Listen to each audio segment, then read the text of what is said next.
Welcome back. We talk here. Jananayagam படம் league ஆயிடுச்சு. அதுதான் இப்போ ட்ரெண்ட். லீக் மூவி ரிவ்யூ தான் வரும்னு 10ஆம் தேதி ஃப்ரீயாக இருந்தால் ஜனநாயகம் ஃபுல் மூவியும் அந்த சைட்டில் ரிலீஸ் பண்ணிட்டாங்க. அப்புறம் ரிலீஸ் ஆகாத அந்த மூவி அவங்க சைட்டில் இருக்கக்கூடாதுன்னு அவங்களே ரிமூவ் பண்ணிட்டாங்க.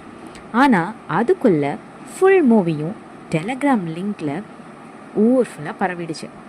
ஜான் 9 ரிலீஸு, ஃபெப் ரிலீஸுன்னு சொல்லி எலெக்ஷன் முன்னாடியே ரிலீஸ் பண்ணிட்டாங்க. லீக் பண்ணிட்டாங்க. ரிலீஸ் பண்ணது யார்? சிபிஐ விசாரிக்க போகிறாங்களாம். யார் லீக் பண்ணாங்கன்னு அவங்க ப்ராப்ளம். ஆனால் லீக் ஆனதுனால டிவிக்கே விஜய்க்கு தான் லாபம்னு பேசிக்கிறாங்க. ஏன்னா இந்த படம் எலெக்ஷனுக்காக விஜய் கடைசி படம்னு சொல்லி நடித்தார். அப்போது எலெக்ஷன் முன்னாடி இந்த படம் ரிலீஸ் பண்ணலன்னா வேஸ்ட்டு தானே. அதான் யாரோ ஒரு புண்ணியமாக எலெக்ஷன் முன்னாடி லீக் பண்ணிட்டாங்க. படத்தில் நிறைய சீன் ஒரு மதத்துக்கு எதிராக இருக்குன்னு சோஷியல் மீடியா ஃபுல்லாக வைரல். டிஎம்கே, ஏடிஎம்கே 2 கட்சியும் இந்த லீக்னால் கொஞ்சம் அப்செட் தான்.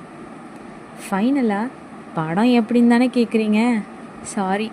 நான் பார்க்கவும் மாட்டேன்.